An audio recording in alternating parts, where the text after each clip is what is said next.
Earl Children's Real Estate Investments will teach you how to build wealth through real estate. Learn step by step how to become a real estate investment empire through wholesaling and flipping residential and commercial properties. Be a boss, take over the block by becoming a real estate investor. Learn more at www.earlchildrens.com. Hey, Ray, hand me that AR.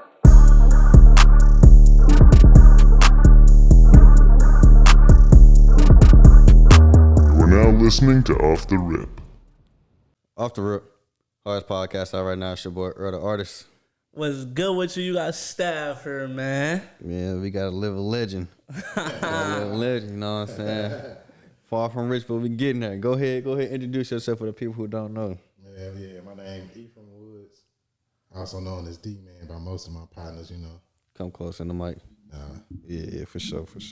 So who is Ephraim Woods for the people who don't know, who should know? Ephraim Woods is an engineer, an entrepreneur, and an overall cool guy. You know? For sure, man. So, you know what I'm saying, where you from? So for the folks who don't know, like I said, who should know, where you from? I'm from right here, you know, St. Louis, North County, Hazelwood area, went to Central, still out there to this day. Central legend. For sure. So, tell us how it was like for your experience growing up in St. Louis. Man, St. Louis, man, we had fun back in the day, man. You know, when we used to hit the malls and stuff, we ain't had curfews back then. He said we had curfews. We had no curfews back They made then. it bad for us. Yeah, my bad, y'all. That was our fault. I'm weak.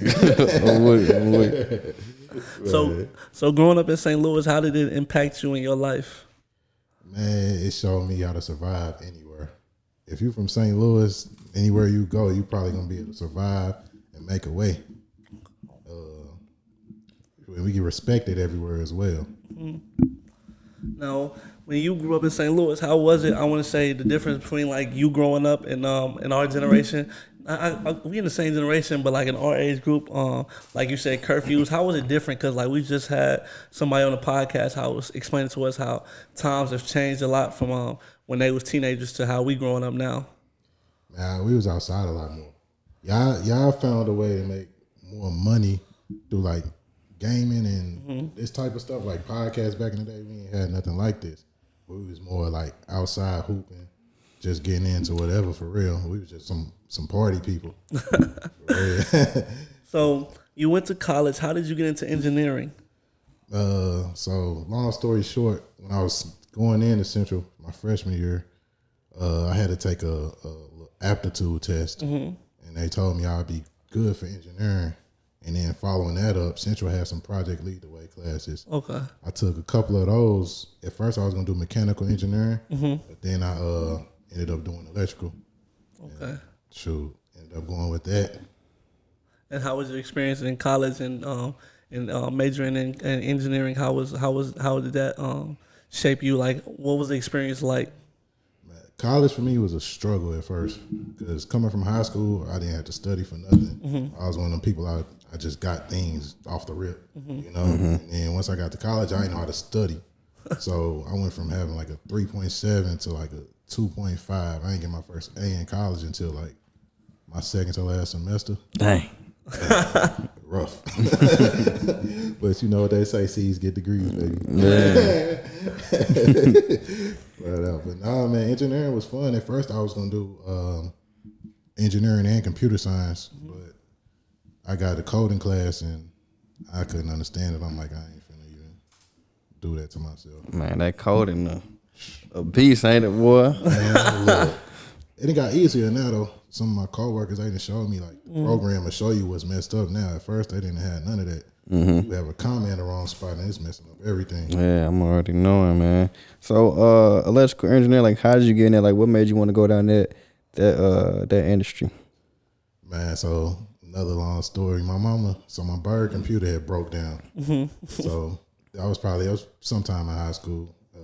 I ended up taking the computer apart, fixing it, and kind of going with that. Plus, it was one of those things where electronically, you know, everything is always expanding and growing, you know, from year to year. So I'm like, all right, that's going to be a field that's going to always grow. It's going to always be a need for some electrical engineers. And then I knew they made good money. So, hey, Gotta go where the money is. No, I definitely feel you because I ain't heard too many people speak on engineering lately, and we need way more engineers and all this other bull crap out here that they doing. Look, I've been telling people this. I've been in the engineering field for 10 years now, and this is the first time in my new job I just started last month. This is the first time I ever worked with another black engineer, and he older. And he said he been in the field since 1990, and this is the second time he's worked with another black engineer. So I know that feeling for him is greatly respected for you, just being in that building with him working, you know what I mean, trying to make a living. So that's major. Yeah, man. I mean, engineering and all, it's great, man. I try and push people towards it, especially if you like math and science and technology.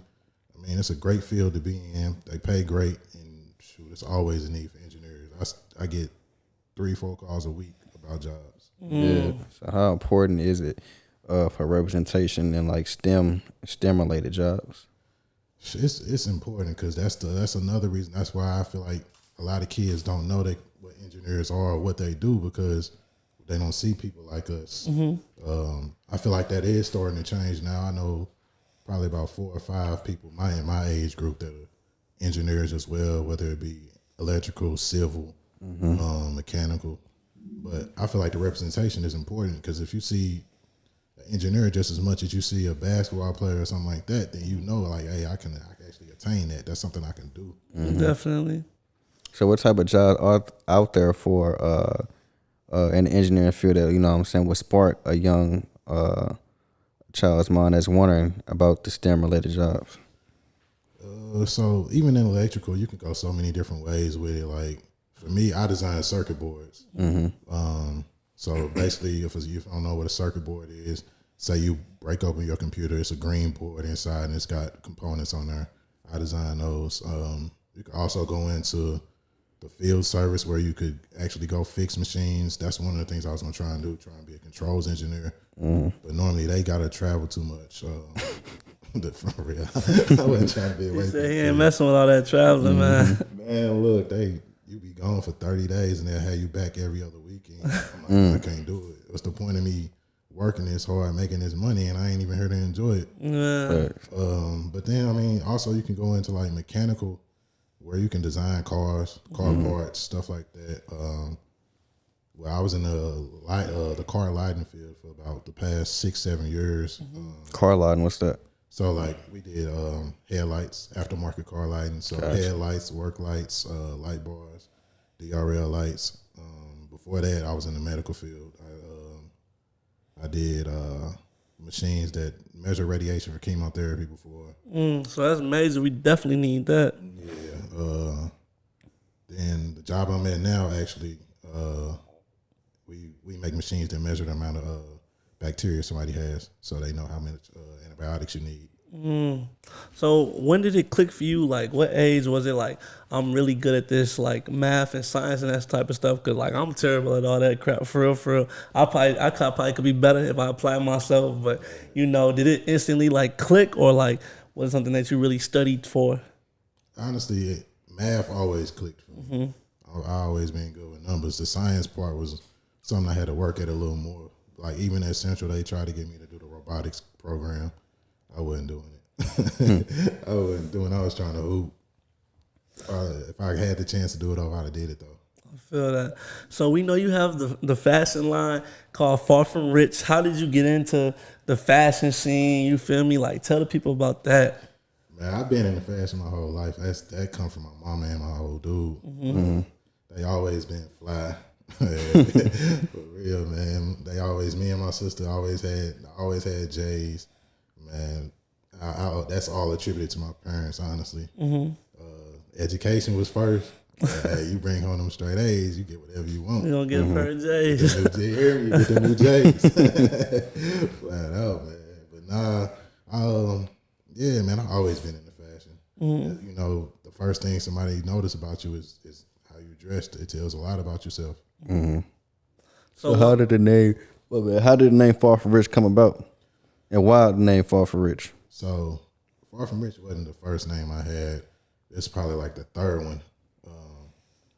I did Far From Rich. It started off as like an oxymoron because people used to see what I had and just automatically say, "Man, you're rich." And it's like, you know, it's more of a mindset thing. Far from rich basically stands for rich is just a mindset, a perspective, really. You may look at what somebody has and think that they're rich, but at the same time, they in their head, they like, man, I got to keep going. I'm not even where I want to be. Preach. And you can also it can work the other way. You may look at somebody and think they have less than you, but they might not want money or whatever that you want, the material things. They might just want time, and to them, they're rich. So all it is really just a perspective on what you believe rich is yourself. That's real. So we know you do off the rip alone. How is what's the pros and cons of being independent in this type of industry in the fashion? Pros is like, if I don't want to do something, I don't have to. If I want to make a design, you know, I have all the creative control. I get to control what I put out, when I put it out, things like that. I don't have to wait on other people. The con is sometimes raising the money for stuff. Sometimes I miss out on stuff. And then me personally, I'm not good when it comes to social media and stuff. I'm horrible. I only post on my own page probably once every. We got to get D-Man a social media manager ASAP, man. Hit his line. Flat out. But yeah, man, that's the hardest part is social media, staying engaged with people. Because honestly, that's a big part of building your brand is making sure you're posting, making sure you're engaging with the customers and stuff. If you don't have that, then you don't have a brand, honestly. No, I definitely feel you on Without that. the customers, you're not going to be anything. So what's the importance of building relationships with customers, and how do consumers bring in customers so they can get their merch off on the street? A lot of it is actually networking. Networking is a huge part of pretty much everything in life, honestly. From if you want to do clothes, if you want to even get a job, it's not always who you know. It's not always what you know. Sometimes it's who you know. Like me personally, I've been doing clothes for over 10 years now, and I'm still learning stuff. If you take the time out and promote yourself, like even for instance, I got stickers now, so I'll go out, say I'll go to the Loop, I'll put some stickers on the street lights just so people can see, oh, what's this? They see, you know, they jump on your Instagram page. There you go. You might have a new customer right there. Even pop-up shops and stuff like that. You know, it's just getting your brand out there so people can see it. You can say you have a brand, but if nobody knows about it, nobody sees it, you're not out there promoting it, then really you're just doing it for yourself. It's a hobby. I definitely feel on that. So for like somebody young that's trying to get into entrepreneurship, what are some key advice you would give them? Do your research on the field that you want to be in. For instance, with clothes, I mean, you should know the different type of transfers, the type of ways that you can apply a logo onto a shirt, what type of materials you need. Even if you want to start a store, you need to know whether or not that location is a good location or not. Because if you're not bringing in traffic, you're just going to have a store there and you're going to be paying rent and you're going to be coming in a negative. Also, I say now what's important is a website. If you don't have a website, it's going to be a little harder for you too as well. It's hard to do hand-to-hand stuff and have people write you in your DM and even keeping up with inventory. Okay. Yeah. And So my fault. I Go ahead. was going to say, what were some of the biggest challenges you had to face when starting your brand? Man, I ain't gonna lie, it's a lot easier now, but when I first started, it was hard to find suppliers. I ain't gonna lie, I got ran off on by somebody overseas before. How was that? Man, so I first jumped on Instagram with the page. You know, you'll get a bunch of people that'll reach out to you. Hey, sir. Hey, madam. We manufacture clothes, and this was before I knew, and I didn't have anybody to tell me the difference. So I'm looking at the stuff. I'm like, oh, these great prices for a great product. I'm like, man, I bet. So I sent them luckily, I was smart enough to like only do a small amount just so I could see the quality. So I sent them the money. They played me like my stuff was supposed to come in 2 weeks. I ain't hear back from them. So I had to take that as a loss. After that, you know, I started going to eBay. eBay had some decent stuff, but some of the clothes will come with holes in them and stuff like that. I'm like, man, Ain't no way they sent you no clothes with the hoes. I ain't never heard of that. That's wild. Look, I had my mama sewing some of that stuff. Flat out. Man, it's rough out here if you don't know what you're doing. That's why it's important for the people that do know what it takes to, if somebody reach out to you, to actually help them. Mm-hmm. Dang, man. So you going to eBay and they getting like holes in the clothes. Like, what type of supplies is you looking at? Like, all right. So you could go back and tell your future self. I say your future self, your past self, or like somebody that's trying to get into like the design game, things that nature. Like, what was some advice you would give to them when looking for like vendors and suppliers? Honestly, it is trial. It is a lot of trial and error to it. Mm-hmm. The only other thing you could do is research. Like, and you can find a lot of suppliers now on Instagram. But when I first started, we didn't have Instagram. We didn't have none of that. The only thing I probably would have done better is actually try to find a local screen printing shop, because that's another thing I ran into. I had a screen printing shop in California, and shoot, buddy was late a month on my stuff. And you know that if you're a month late, the weather change. By the time it's time for you to release something, you stuck. Man, and what I was gonna say, I salute you big time on the research, because that's something I struggle with, just researching and studying what's best for the brand or whatever, like, because that stuff really plays a part. I salute Earl a lot with our stuff, because he really keeps intact with like what's the trends going on, what's hot or whatever, what the people looking for, you feel me? Because you like you say, you got to have a relationship with your customers and your consumers, so all that stuff plays a major part. So you mentioned the store. People don't know that you're a store owner. Everybody, can you tell the name of your store? Yeah, so it's called Style Affair STL. It's actually my cousin, two of my cousins and myself. We had a store. So how did the store come about? Give us that story. Who idea was it? Was your idea or It was actually my cousin Mark's idea. Okay. So he knew I had my clothes going, and then my cousin Rakita, which is his sister, she had an online boutique. So he had the idea. He was like, man, let's merge everything, and then just merge everything and do it together as a family. And, we kind of went from there. It's over off Washington and Elizabeth out in North County, right next to the Emos. Pull up on us. Okay. Come check us out. Oh, no. We got men's clothes, we got women's clothes, we got accessories. Pull up on us, man. Come check us out right next to the Emos. So how was the process of that, getting your store going? Because that's something we have been trying to, we want one day, you feel me, to have our own off the rip store. How was that process? Man, it's a lot harder than people think, because first off, you have to actually have a good foundation first. Most people don't even, a lot of people online shop now. True. If you think about it, many people don't really go to stores unless they need something for that day.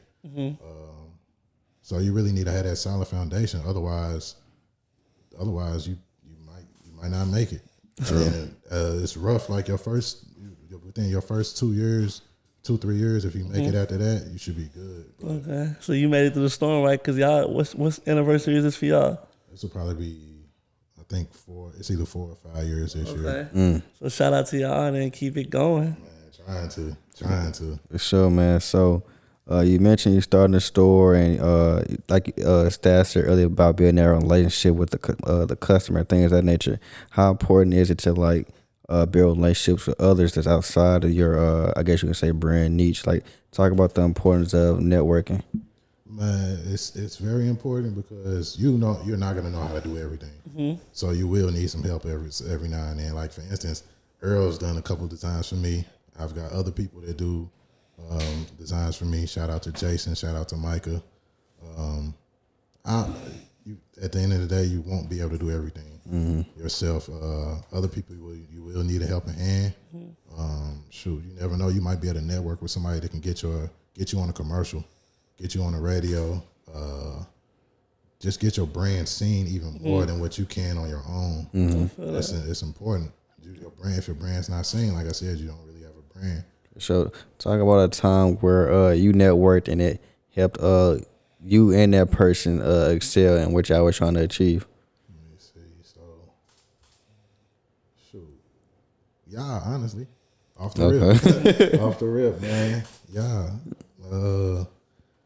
So, you know, Lil E, staff came to me like, it was a couple years ago. He said, man, we want to start a podcast, you know, me and my homies. I'm like, man, y'all might as well do it. Reach out, do it. Shoot. I salute y'all. Y'all took that and ran with it. Now y'all off to the races, man. Y'all gonna blow. Trying to. Proud of y'all, man. No, appreciate you. Because I always tell people, so y'all can see his face now. I always tell people, this who originally came with like the podcast and blog idea. I thank God, Earl Doubleback, it gave me a second look because, you know what I mean? I was blowing D-Man and Earl off when they said it because I wasn't thinking nothing about no media. So this is who really originally came up with the idea. So I just thank God for him, you know what I mean, putting this in the air and shaping us. And you really done played a major role in my life. So what's the importance of, like, you know what I mean, just giving back and taking care of the youth? Because I feel like you do that in a lot of areas, not just me.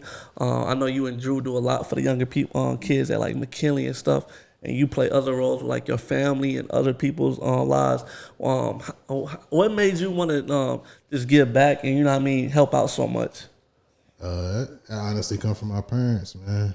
Like I said, my old dude had a heart of gold. He had a big heart, man. If you need, he'd get you the shirt off your back. Even now, if you pull up to his house, hey, whatever you see, get it. It don't matter. If you go to the refrigerator yourself and pick it all out, man. But man, I feel it's important for the older people to help the younger people up. That's the only way we're gonna grow as a people. If you can help somebody not go through the same struggle that you had to go through and give them some knowledge that's gonna help them along the way, then I feel like you're kind of obligated to do that just as a person, you know, as a real person. Because I know if I had somebody to tell me certain things, things would have been a lot easier for me. Shoot, like when I graduated college, it took me 6 months to find a job because nobody told me, hey, you need to go get an internship. So I'm going in there, no experience for real. It's harder to get a job that way. That's why I did tell you to start the podcast. So that way, when you graduated, you was going into communications. You had something there to show them. Definitely. So what was like the biggest game someone gave you that kind of helped shape your life? Man, my old dude. Never rely on one source of income. My old dude was a fire inspector, but he was also in the real estate. So my old dude probably had I think he had like 3 or 4 houses in one time before the market crashed. He was also a fire inspector. So man, that dude right there, he a hustler. he a hustler, man. We ain't never missed no meals, and I salute him for that. I'm glad you said that, man, because I hopefully staff, you know what I'm saying, can receive it better coming from you, because I tell the guys all the time, like, yeah, you know, we doing off the rip, but you gotta have like other sources to come in. Like, this is only a platform that can help you excel other things, like besides like outside off the rip. What else you gonna do? Like, what else could you promote? Like, besides like being, you know, staff. Like, that's why I get on here and make sure, like, when I say my name Earl, I gotta add Earl the Artist to the end of it. Like, I gotta constantly remind people, like, I'm an artist, I do graphic design. You know what I'm saying? Outside of this, you know what I mean? Come to me if you need like a logo, you want to talk about brand design or merch design, whatever. Like, that's why I'm constantly putting the emphasis on my name. So when you talk about different sources of income, it's just like, you know what I'm saying? Gotta put it together. Like, you gotta put everything on the plate so you can eat. So I'm kind of glad that you said that, man. So tell me about some of the trials and, you know, tribulation that you faced during your journey of entrepreneurship. Man, honestly, it's been times where I wanted to stop and give up. Like, honestly, shoot, right now it's kind of hard because with the way the economy is right now, a lot of people aren't spending money. So I done took a lot of L's on merchandise this year. So, you know, you just gotta, when those trials and tribulations come, you just gotta remember why you did it and what's important. And shoot, if you make it through them hard times, you'll be all right. Main thing is, like, people, as long as you put in a good product out, people gonna always come back. So what's some designers and people that influencers that you look up to in like the fashion design and clothing? Off-White. Honestly, I don't really focus on one or two people, and you know, I just kind of see what I see and kind of go with that. Yeah, honestly, it's Off-White, but other than that, man, I kind of just freelance. If I see something I like it don't have to be a big brand for me, honestly. I just if it's hard, it's hard. What type of fashion scene does St. Louis have? Like coming from here, what in your point of view, what do you think we stand out with? Honestly, I don't even know. I say that we come with different stuff. Sometimes we be late to the party, but when we do come, you gonna, like I said, somebody from St. Louis, they gonna let you know they from St. Louis, man. With the way they dress, the way we carry ourselves is different. You can go out of town, somebody gonna know, man, he ain't from here. For sure. Go ahead. Now in St. Louis, we have many entrepreneurs, especially in our females, really on the rise. What makes St. Louis so special for entrepreneurship? Man, because like I said, growing up here, you learn how to survive. You learn that whatever it takes, you're going to have to get it, just grind and do it, figure it out. Because, man, St. Louis is dog eat dog for the most part, man. If you don't know what you're doing, you got to figure it out for the most part. That's another reason why I try and help people along the way, because, hey, that's just the same help that I would have wanted. If we help each other, we all going to succeed. Man, I ain't gonna lie. I hope you listening, Stab, cause you know what I'm saying. Like I be saying the same stuff, bro. I be trying to tell him, but it's like, you know what I'm saying. Stab got selective hearing, man. So I'm listening to you. He got selective hearing, man, bro. So what's dang, bro. Like, I ain't gonna lie. I ain't expect you to come here and drop gems like that. You know what I'm saying? He got me in deep thought. You got me pissed. I'll be listening to you, man. Somebody selective hearing. I'll be talking, listen to what you say. I don't be blowing you off, man. I ain't gonna lie, though. Little bro listen to me for the most part. You know what I'm saying? It just, he be needing to hear from somebody. That's what I'm saying. Somebody else, like you said. Yeah. Maybe you be choking up in the corner like, look, bro. Hey. I done told you did that. Yeah, That's what it takes, It go man. both ways, man. Because sometimes Earl don't be listening to me either. I be speaking that real. Well, I be speaking from the heart. I might not always be right. Don't get me wrong. But I be speaking from the heart. That's all that matters. Man, we can't always be right, though. No, but D-Man done got my little drip alright too, because you know what I mean. I ain't never said I ain't never dressed bad or whatever, but I just, you know what I mean, just putting stuff together. You feel me? I had to get my little Rico Suave going, you know, as I got older. Hey, man, Put my finesse into it. You know, Earl, he think he the drip god or whatever. I don't think that, bro. I don't even think they just come naturally, man. Like, people ask you all the time, like, how you put that together? I'm trying to say, honestly, bro, I don't know. I just woke up and it was just on me like that, man. But let's go back to Far Fresh, man. Like young entrepreneurs that want to like start a business, bro. Like, what is like some of like the keys to running a business? First thing, get an LLC at least. That's big. You got to protect yourself to make sure once you do come out with your design, it's protected some type of way, just in case somebody else try and bite it. You know, that's big, because somebody bite your stuff, you ain't got no LLC. Don't nobody care if you started it first. You ain't gonna get your paperwork right. Other than that, have a plan. Don't just get out here freelancing. Have a plan. Know what you want to do. Have some goals that you can actually, you know, write your goals down. So when you achieve them, you know, you can feel good about yourself. Sometimes you gotta pat yourself on the back, because ain't nobody else gonna do it. Yeah. Definitely. So when you speak, my fault, Earl, go ahead. I was gonna say, what were some of the goals for that you envisioned for Far From Rich? So even this year, I did a vision board. One of my big goals was to get a website up and running. So you scratched that off, right? Scratch that off. And then my other goal was to have 2 releases a month. I had that goal going at the beginning of the month, but like I said, I had to scale things back just because of the economy. There ain't no point in me keep on releasing stuff if it ain't selling. I ain't finna keep taking losses. No, I definitely feel you on that. And when we speak on entrepreneurship, what are some other things you want to touch, like get your hands onto and dabble in with entrepreneurship, with new things coming every day? Man, for real estate. That's my next avenue. I want to get into real estate. That's where the money is, man. What type of properties? Honestly, I want to flip houses, and I do want to get like some 2-family flats. What are those?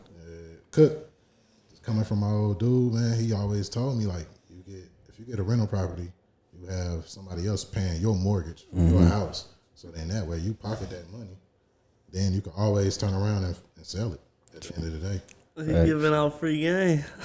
But I ain't gonna lie, I owe a lot of it to my pops. Pops showed me the way. He gave me the blueprint.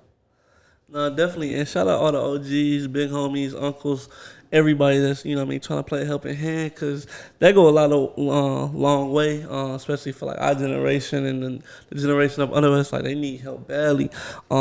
Like, speaking on that, D-Man, why is like our society of like young black men, why are we like becoming corrupted and like, you know what I mean? Why are so many, why do you believe so many of young black men are off the right path, I would say? Honestly, I don't know. It might be just what they see on TV, Instagram, social media. I don't want to say it, rap music. For real.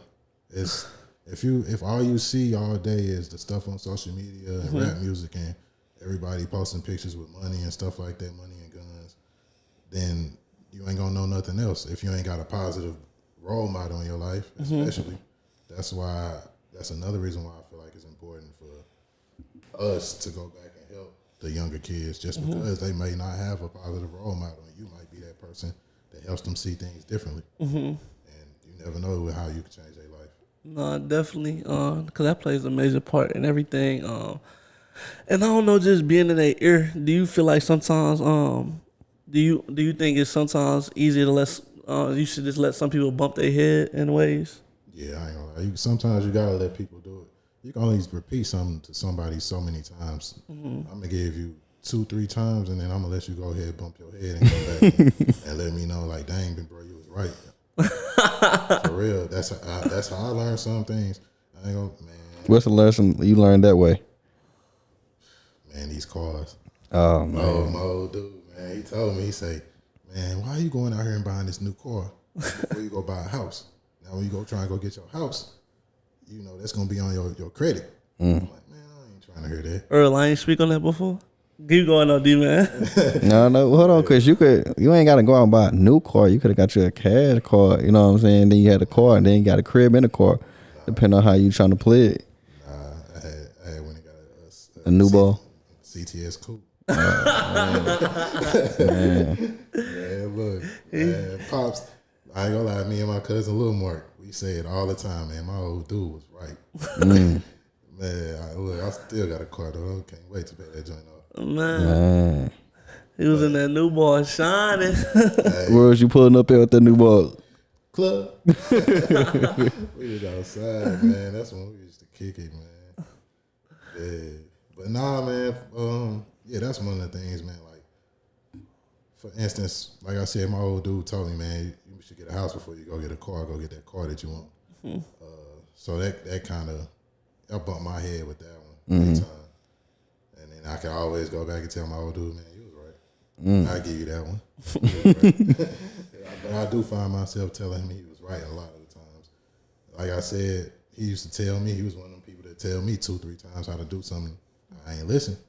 Go bump my head and come back like, man, Pops, I did this. I told you. But now I know that's the type of knowledge I pass down to my cousins, my partners, y'all. So y'all don't have to go and bump y'all heads. The first time y'all can do it the right way and be better. I definitely feel you on that. And so, with like people that for like money situations, how we speak on like cars and houses, what are the proper things to invest your money in and proper ways to save? Like, what advice would you give on that? Do your research again. It's all about research, man. If you invest in something, make sure it's something that you're interested in. Because if you're not interested in it, you're not going to really pay attention to it. You're not going to know what's going on with it. At any point in time, something could change in that market and you won't even know because you're not really paying attention. You just letting the money sit there and expecting it to grow, and then you turn around, look back, you lost all your money.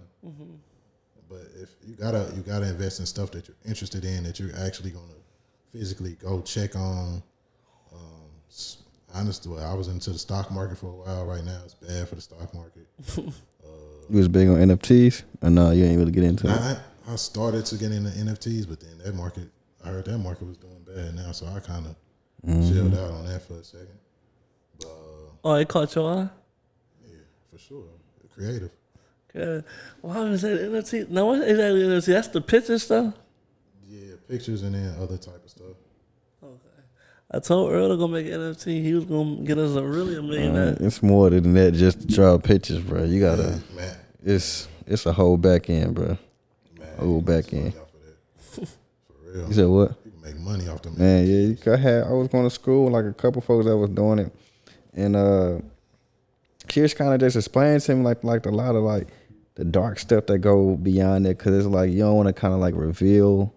I forgot what's the term. It's called getting doxxed. Like it's kind of like this little mystery thing, like where you kind of like creating like this fake persona. You selling all this art, and if you get doxxed, you know what I'm saying, it's kind of like a bad thing. It's kind of like getting exposed. Like that's kind of like somebody finding out like your real true identity, and it's kind of like a bad thing, because like what if you just stop, you know what I'm saying, creating your NFT? The moment you stop, like the moment it's no longer like value. So it's like I spent all this money on you, you know what I'm saying? Like you owe me something. Like I didn't invest all this money. Like I need my stuff back. And so when she explained that stuff to me, I was like, "Whoa, that's a big risk." But on the bright side, like she was making like a couple thousand in college. I think she was like probably like 20 or something, 19, 20, making, you know what I'm saying, a couple thousand just drawing pictures. But like with a big reward, it's a big risk. I mean, yeah, for a big reward, big risk. Man, but that's that second income, like we were saying. Yeah, You gotta have it, because say for instance you did have an NFT and then that did go under. Mm-hmm. You have another source of income. You can still make it make things make sense. You know. yeah. Now, what is making the economy so bad where income is so important? Like, what is happening to society where all of a sudden, we're so in debt, people are, you know what I mean, going broker by the day? What's going on? Inflation, everything going up. Even you can look at like gas is the best example right now. Premium was $5 a couple weeks ago, versus it was $3 something. So you gotta look at it this way: if somebody driving a car that's premium, $2 extra a gallon, you put 10 gallons in, well, that's $20 right there. You fill up 3-4 times in 2 weeks. That's an extra $100 out of your paycheck. A lot of people, that'd be the only money that they can save. Man, not even premium. We talking about regular gas. There's a lot of folks, regular folks driving regular cars that need regular gas. That's, you know, spending not regular dollars. Like, bro, it used to be what, $2-3? Well, no, I would say like $2 probably. Like sometimes, yeah, brother, around $2. Like sometimes you're sitting in the dollars. You feel me? $1. But when it start hitting 3, a lot of eyebrows went up. But when it start hitting 4, high 4s and high 5s, bro, I didn't even want to drive. Like, I felt bad for Uber drivers. I'm like, bro, you spending hella paper to make a few paper. I don't know. I ain't counting no Uber drivers paper, but like, bro, I ain't even want to go grocery shopping. I was standing down no highway. I ain't even want to hit no I ain't want to hit no highways. Bro, somebody said they stay down the street. I would get on the scooter and go visit them, bro. Like gas is expensive for real. And you on a college budget, bro. Like you gotta think about this. You finna go get some food. You finna get gas. If the restaurant down the street, I'm going to walk or get on the scooter. I'm not driving down there. Nah, Earl hella funny because when he came back to the crib, he was not driving, bro. And someone would be like 25 minutes. He's talking about, that's far. Bro, 25 minutes is far, bro. Like, if I got to hop on a highway, then hop on another highway, then merge with another highway, that's just too much drive for me, bro. Like, I thought about going to get me a Honda. Man, look, hey, I still want one. For real, for like, if you send me a location, that mug is more than really like, yeah, 25 minutes is my limit, bro. Like, all that driving to the east side, all that, nah, you can have it. Downtown's probably like the farthest I go. What you doing over on the east side? I got people over there, but like, I don't know, bro. Like, once you get past, when you start telling me to go down to South County and like, yeah, bro, that's hell dead, bro. That's 30 minutes, bro. You driving through downtown, then once you get out of downtown, you still gotta go all the way on the other side, bro. Gas is not cheap no more. It ain't even a gas thing. I just don't feel like driving. That too, but gas is my, excuse now. Like, I don't want to say nobody, I don't want to see you. It just really be the gas for real. Hey, it's too far. Man, so how we gonna get that down, D-Man? Hey, I don't know. I don't know. We got all that bike. Man, he ain't picking up none of my calls. Man. Finna write him an email. Man. Good on there. I ain't driving up there. Shit, that's one thing for sure. Man, look, get it together, man. Get it together. Sure. So we already talked about you trying to get into real estate. What else is the future for entrepreneurship? Far from Rich specifically, your store. What do you have in the future for everything? Honestly, I just got off the phone with my cousin maybe yesterday. We actually looking at remodeling the store pretty soon, honestly. Far from rich. Otherwise, man, new drops coming. Y'all see I got on this hockey jersey. Y'all can expect these this winter. Okay. Go ahead, drop these for y'all. Man, just keep an eye out, man. I'm working on new stuff all the time. I probably got 6 designs I ain't dropped yet. Just waiting, keeping them in the holster. I feel that. And so, what? How y'all trying to remodel the store? If you don't mind sharing, or y'all don't have anything specific just yet? Y'all just gonna have to come and see, man. Come check us out. Like I said, we off Washington and Elizabeth in North County. Sure, man. I appreciate coming on the platform, man. How can the people find you, and where can the people cop some of your merch, man? Website, you can go on farfromrichshop.com. We got a couple things still on there, a couple t-shirts, a couple shorts, bucket hats. Come check us out. Instagram, FFR_apparel. That's about it right now, man. For sure, man. Appreciate you coming out. If y'all don't know about now, go get that Far From Rich right now. We need a whole city in FFR right now, man. Go get that. Let's get it, man. Yes, sir. We out. Let's get it.